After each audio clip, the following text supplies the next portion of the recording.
podcast for potential development by and with Uli Vogel.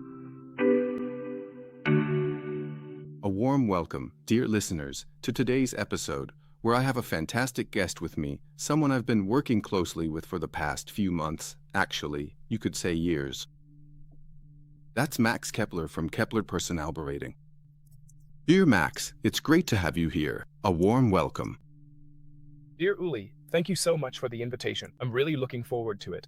Great, and let's dive right in, or rather, let's give things a bit of structure. So, what do we have planned for these 35 minutes, which is usually how long our interviews go? Of course, we want to get to know Max. Who is Max? That's the first part, and what does he do? And what are his whys in life, so that we know who we're dealing with. I'll just say that up front. Max is from a really young generation, and that's why it's always so refreshing for me to work with him. I'm definitely not part of the younger generation anymore. So, point 1, who is Max, and what does he do? Point 2, and I think this is interesting, and I think it's quite the combo. You rarely see a duo like this in Germany, in personnel consulting. What was it like in the past, and how is it today? I myself worked as a personnel consultant for 10 years, but that was back in the 90s and 2000s. And Max is really in touch with the times today, so we'll be tossing ideas back and forth a bit. I'll give a bit of insight into how things were done back then. But of course, what's much more interesting is, what is it like today? And I'm really looking forward to that part. And thirdly, which is really important, and I think this is something that many people don't highlight or emphasize enough, personnel consulting is something really, really intense. Especially when it comes to developing potential. It's not just about moving person X to company Y, but also about taking a close look and helping to ensure that not only does onboarding go well, but that potential is actually realized. So, that's our program in these 3 steps. And Max, now I'll pass the ball over to you and ask. So, okay, who are you? And ultimately, why are you where you are today? All right, let's get started. With pleasure, dear Ollie. My name is Maximilian Keppler, but I go by Max. I grew up on the Baltic Sea, actually from a South German family originally, but I was raised on the Baltic Sea. After finishing high school, I chose to head towards Scandinavia, studied economics, and then moved to the island of Sylt on the North Sea.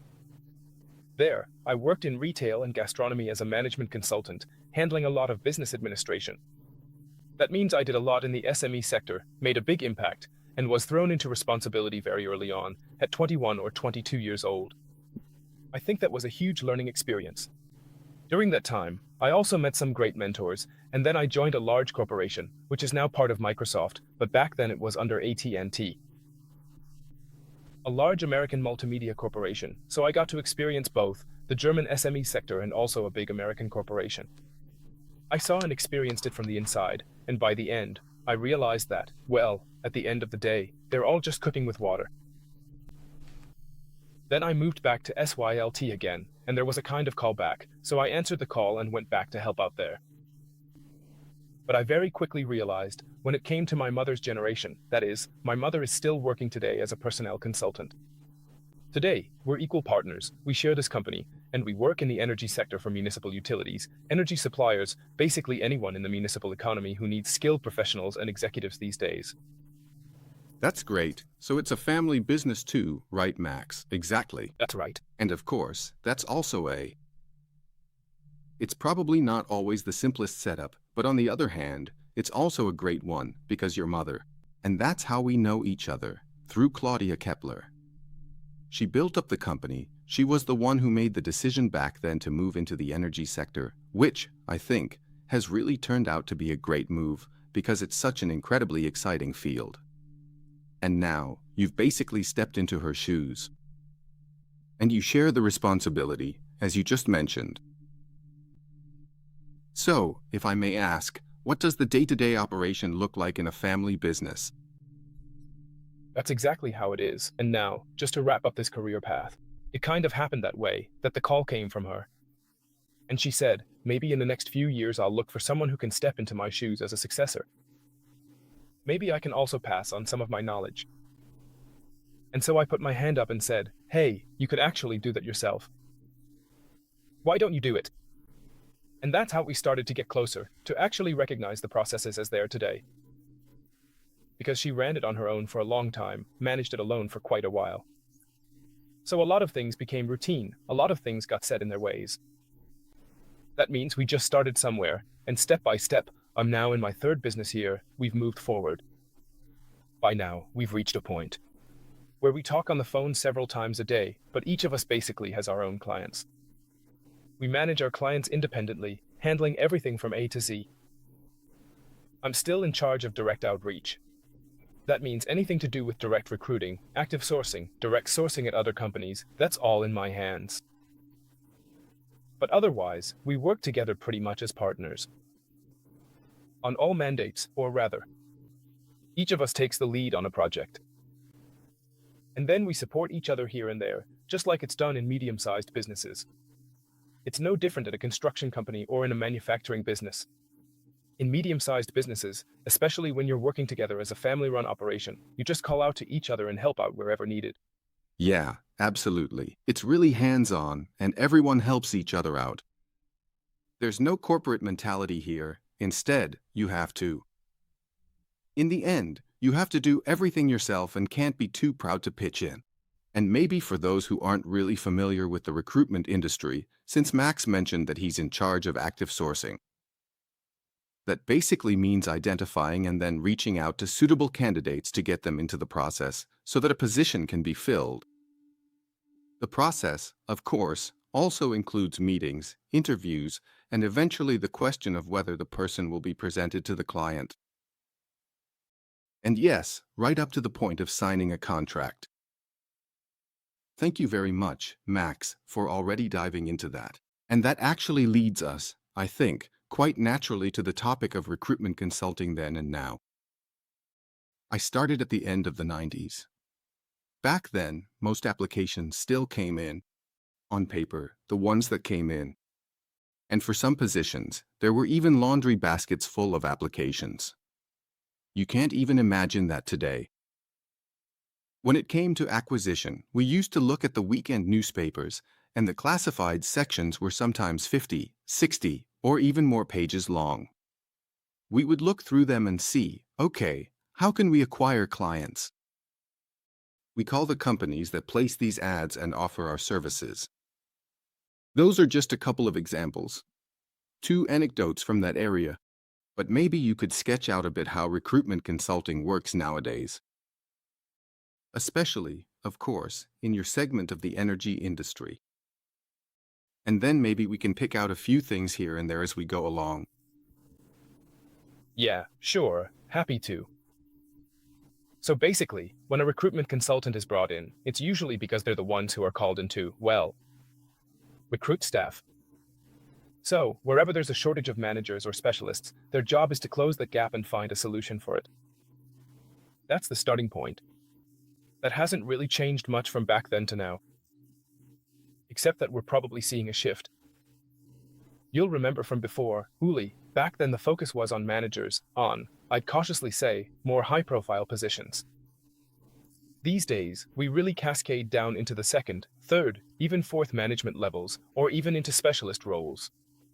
So, it's really about recruiting employees as well.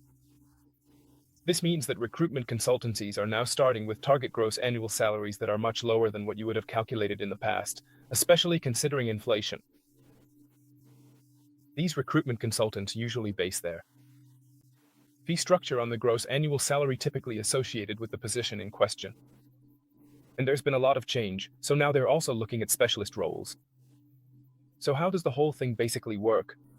A client says, hey, I've got a need here, and I could really use your help. Maybe we've posted the job ourselves and we're just not getting anywhere. Or maybe we need to put our heads together and actually get the profile that's stuck in our heads down on paper. There are different approaches to this, and I don't want to get bogged down in the nitty-gritty right now, because it really does vary from client to client and person to person. After all, it's a people business. At the end of the day, everyone is a bit different. Yeah, good point. That's actually a great place for us to jump in. What my first trainer in consulting told me back then, or taught me during training, was, folks, you don't go to the client with an order form and ask what exactly they want and what the candidate should or must be able to do, then you're really just an order taker, a recipient of instructions. That's not consulting. You have to challenge your clients. You have to ask the right questions. You also need to get across that it's not just about a so-called replacement, in quotation marks, but that a new hire is actually a huge opportunity, not just to keep doing things the old way, but to think about what you can really do with this chance. And these days, my. And in terms of wording, when I talk to people about these things, you really have to do a site visit first. With the client, in quotation marks, so that's metaphorical, ask the right questions, understand the business. And I think quite a bit has changed in that regard. Back then, we were much more, how should I put it, generalists, and not so much now. Industry specific. Of course, you did get into it a bit when you had several mandates, but if we look at the topic, discussing the job requirements profile with the client, talking about the position. What's it like today, and maybe also in your industry? How do you see it, Max? Well, the requirements profile is sometimes very specific. Now, today we have an industry focus, or rather, in our company's history, this specialization has developed over the last, well, it's been 32 years now. Or maybe it's only the 32nd business year.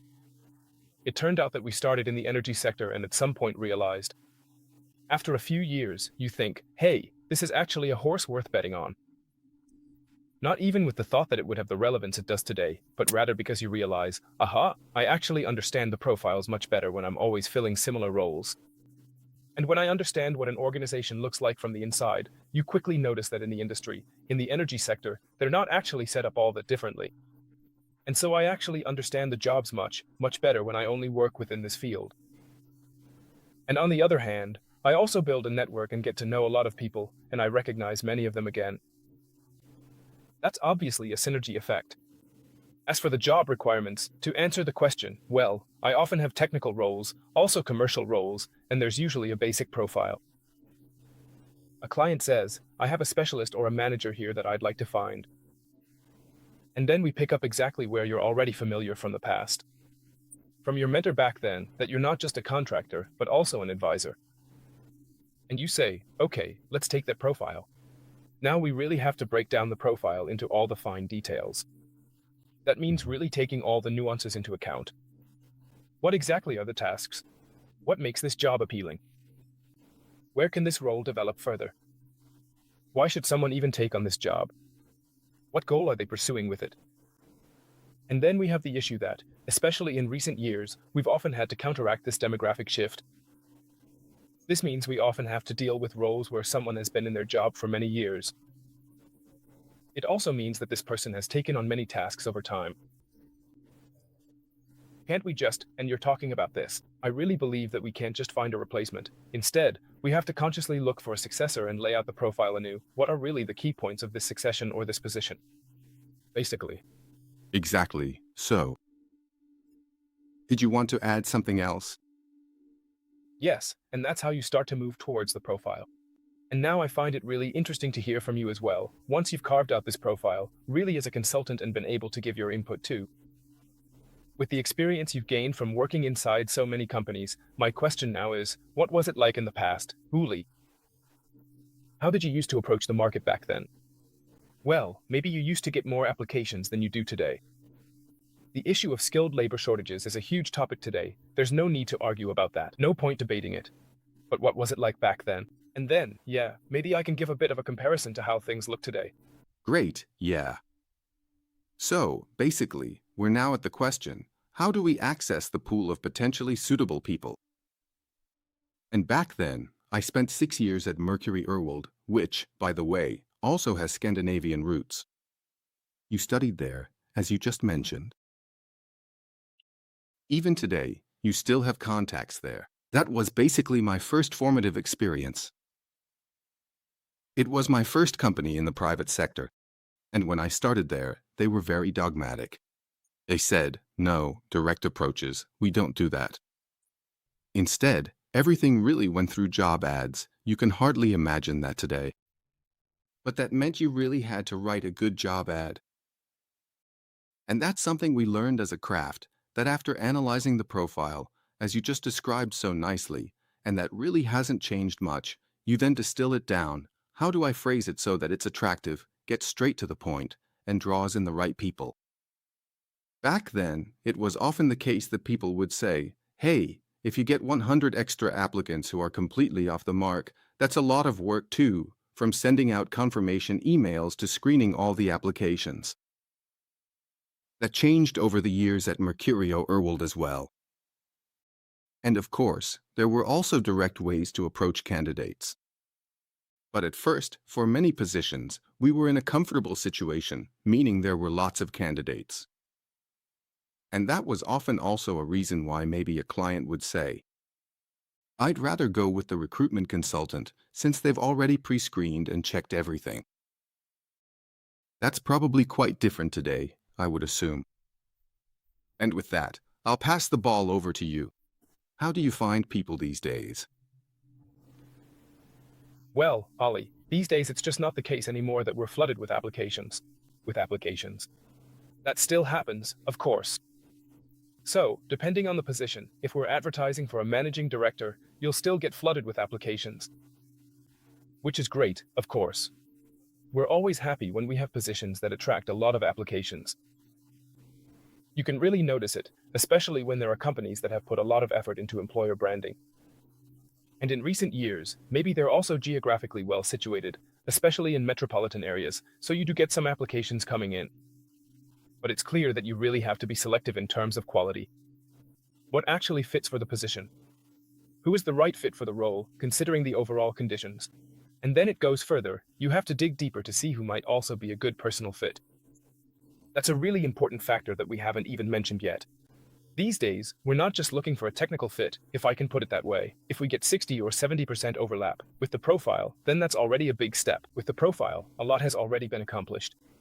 Even more important, in fact, I wouldn't even put it on the same level, I'd actually say it's even more important from our perspective and experience, is the personal fit. It doesn't help us much if we bring someone in who matches 60 or 70% technically, or even 100%.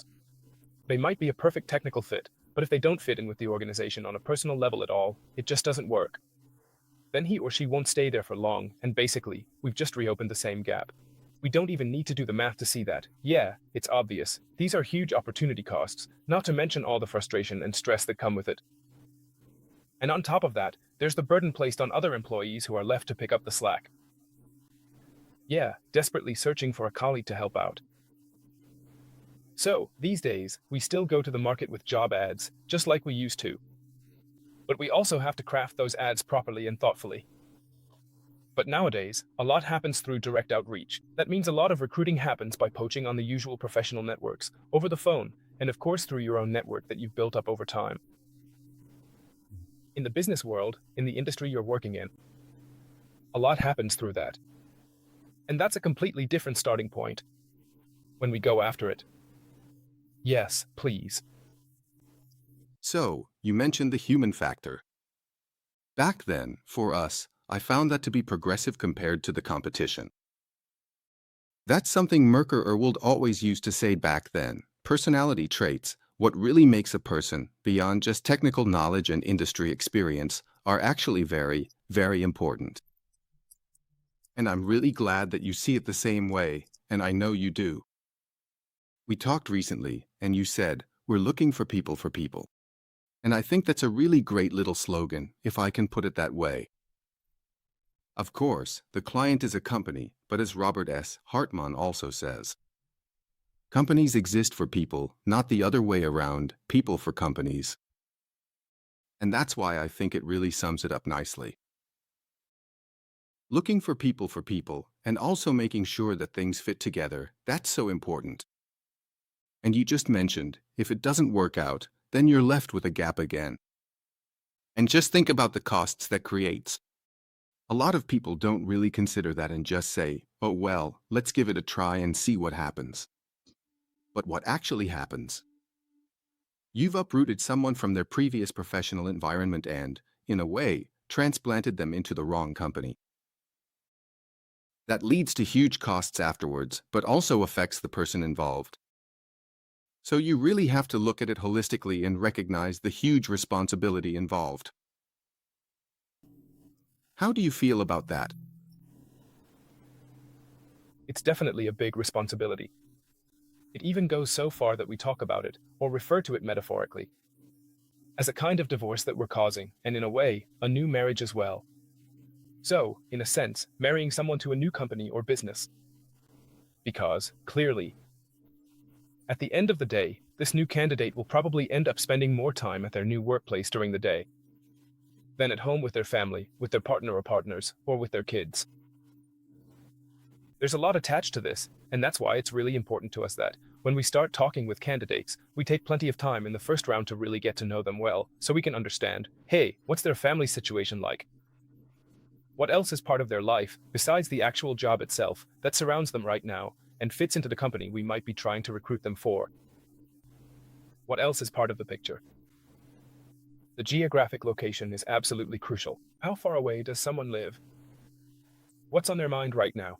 Are there, for example, illnesses or family members in need of care in their parents' generation that they have to look after?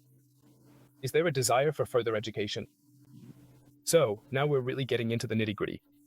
We might get to that in a moment when we talk about potential development. Also means talking about potential in general, recognizing potential. But first of all, it's clear we're moving people. That's why we deliberately chose the slogan, "We move people." You're absolutely right, we look for people, but at the end of the day, we're creating a gap somewhere. And we're pulling someone into a new position and bringing them into a whole new phase of life. But that's exactly what makes this job so exciting.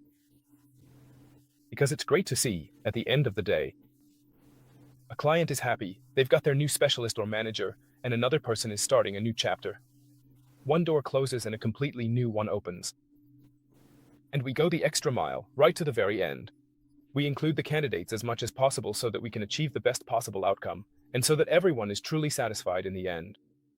That's always the top priority. Great, I think so too. There's a certain idealism to it, but I'd say it's a demanding one. And for us, it was a bit different back then.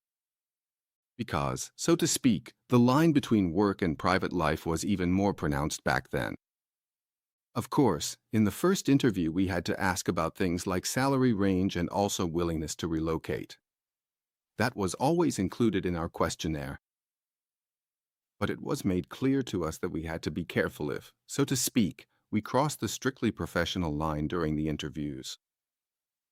Back then, the unions and works councils were also very, very strict about this. You really had to be careful to keep this separation between work and private life, which, honestly, is completely nonsensical. You're absolutely right, our job is to move people, so you need work-life blending. You have to touch on all areas of life in some way, or at least start by building trust. It's also important that the candidates talk about this so that you... Yeah, and also for the people who want to make a move, they need to be able to assess what that actually means for them, if necessary. I think, Ali, that's where a good HR consultant really shines these days, when you can make that happen. At the end of the day, whether you're reaching out to clients or candidates, you're basically doing cold calling. So, both are really about pounding the pavement, cold outreach at its finest. And somehow, through your approach and the way you communicate, you have to win over candidates right from the start, making a good first impression and earning their trust. Only then can I actually engage someone and ask, so, where are you at right now? What topics are currently top of mind for you? But at first, it's really about building trust. And that's part of this direct approach, no matter which channel or medium you use. And only then does the process continue. Of course, everything is compliant with data protection laws. Only information that is allowed to be shared will be passed on, and should be, too. Of course, the candidate absolutely has a say in that, no question. But it really does get down to the nitty-gritty. Yeah, and I mean, you really have to like people. Back then, I really loved the job, and I can sense that same inspiration and passion in you now. So that means you have to actually want the closeness, too. And of course, you really have to know how to handle yourself to get people, as I say, to open up, to get them to share, to willingly give you these things. Back then, I once met a recruitment consultant. We were on a business trip and so on. And at some point he said, "I hate people." And I thought to myself, well, that's a bit of a career misstep. For him, it was basically like moving pieces around on a chessboard. He actually wasn't unsuccessful back then in a market where there were just so many people. And so on. But in that case, there's absolutely no purpose or meaning behind it. And maybe, before we get to the topic of unlocking potential, that brings me to my question. Back in the day for us, once the contract was in place or the final talks were happening, things were pretty much in the home stretch. How is it for you guys? Nowadays, since you mentioned earlier about the final stretch and support, how do you handle that? Well, I think the last stretch is sometimes the most crucial phase of all. A lot can still go right, but a lot can also go wrong at that point. And things can still fundamentally change at that point too. So, maybe we need to take a step back and say that in the past, you probably had a bigger pool of applicants and candidates than you do today. If you're in the home stretch today with, I don't want to go out on a limb here, but with 2 or 3 candidates, then you're actually in a pretty good position. If you have the option to choose from this pool, meaning truly high quality, carefully selected profiles, if you can draw from that, that's a lot. But as a client, you might find that one profile stands out as your favorite, as your top pick. But that doesn't mean we'll actually get them to the finish line. A lot can still happen in those final steps. All those human factors come into play there. We just experienced this again recently. Sometimes it's about daycare spots. When someone's moving, it can be about finding a place to live, especially in densely populated areas. It can also be about the job situation for a partner or spouse. So, a lot can really happen, and that's why it's so important for us to maintain a very, very close connection with the candidates. Every one of my former or current candidates can call me anytime, send me a text, they all have my personal cell number. That means I'm always reachable. If there's ever anything, we help however we can, even if the assignment ended a long time ago. In a way, we're also maintaining client relationships and want to advocate for people. And so I also check in with old contacts from time to time. And I ask how things are going, how they're doing, just so we don't lose those touch points.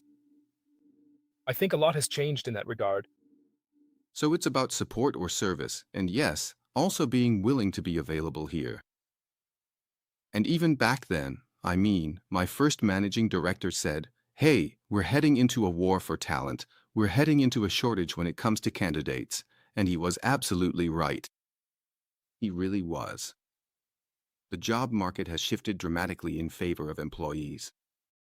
And it's only going to get tougher.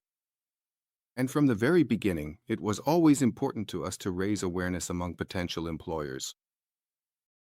And to make them understand that it's not necessarily a huge honor for someone to start working for them, but that they also have to, in a way, compete for candidates themselves. That's really the direction things have gone these days. How do you see it? My energy providers are, let's say, a bit more traditional companies, I'd assume, like municipal utilities XYZ and so on. Are they aware of that? Or do you also see, in quotation marks, an educational role there? That they also need to know that they have to apply to people, so to speak. Well, that can vary. I don't want to make any extreme statements in either direction here.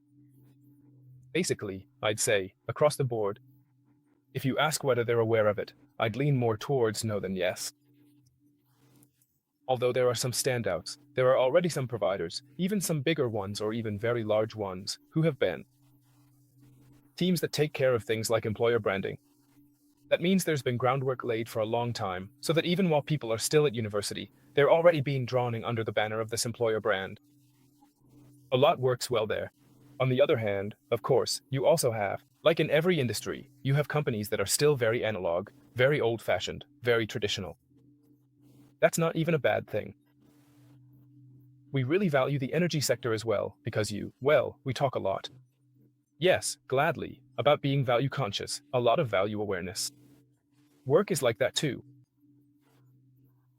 It's often the case that people, when they come to work, swap their street shoes for slippers at the door and head to their desks. They do that for 30, 40 years, and that's all perfectly fine just the way it is. That means there's a certain set of values that we appreciate. Yeah, so, it's a very unique world. Did that already answer your question a bit, or should I clarify it further? No, I think it's really great that you're also bringing in the industry's unique flavor. And I think, as humanity as a whole, if you look at it globally, even galactically, we need to find a good balance between continuity and change. And a lot of people are also looking for a certain sense of security. And maybe they find that in companies that have this sense of values you just kind of touched on, that you just outlined. On the other hand, in every company, or we encounter this quite often, there's the issue of certain individuals who might be in leadership positions. Or the hiring managers, if there's someone toxic in that role, or if the CEO is particularly hot-tempered or whatever, then that undermines the whole thing. But of course, those are things, that you have to deal with. You have to deal with them, and I think. Now I'd actually like to move in that direction, because it's actually a pretty good segue when we're supporting people. When you support people, get them moving, so to speak, you probably often deal with people where you think, this position is good for them right now, but there's actually more potential there. And often, you're not just thinking about the next position, but the one after that. And when you have those feelings, how do you discuss that with the client? How do you even realize that there's more potential there? Yeah, absolutely. So, you come across these people again and again. You meet them regularly, almost every week, I'd say, or at least several times a month. You get to know people like that. And you realize, there's a whole different kind of potential behind that. I mean, it's great when someone looks at a new role and stays satisfied with it in the long run. With experience, you can already tell what kind of attitude someone has. But there are also the high flyers, or those who, even at a young age, already bring a lot of potential and want to keep developing themselves. I think that's absolutely crucial. They basically signal to you, maybe not directly, that they actually want to take the next step at some point after this position, after this role. And that's when we really get down to the nitty-gritty, and also have some tough conversations with the client, explaining things like this. And this is how you could get started here. These are the general conditions we see, the tasks, the main areas of focus. But maybe we should also go a step further and think about how we could strengthen the foundation for these people in the long run, so that he or she can develop into a leadership role or a specialist expert role. So that we can consciously put the connection to the company on the right track from the start. And that requires a lot of consulting on the client side, but it also really depends on the individual contacts. And a lot of convincing is needed there as well. On the side of the candidates, too. Especially when it comes to young mothers or fathers with families, right? Yeah, of course. They have a whole different set of things to deal with at home. So, there's a lot to unlock on both sides. Then, yes, first and foremost, a lot to unlock. Back then, during the Merkel primary election, and this has fascinated me to this day, we always focused on the people who made it to the shortlist. Then, with those individuals, we actually conducted assessments, including a proprietary psychometric method they had, and then interviews and all sorts of other tests you typically do to find out, of course, about the fit, but also always to see, what is the perspective? And to this day, that's really my guiding principle when it comes to filling positions, finding the right person for the right role, so to speak, along with the right development perspective. And yes, you also use profiling values, so how can you incorporate that as well into your processes? Absolutely. We use profiling. I think that most of your listeners are probably already familiar with the tool or the method in some way. Of course, we use profiling values to help us make decisions between candidates. That means, as a decision-making aid, to really dive deep. How are personalities structured? Where does their current skill set lie?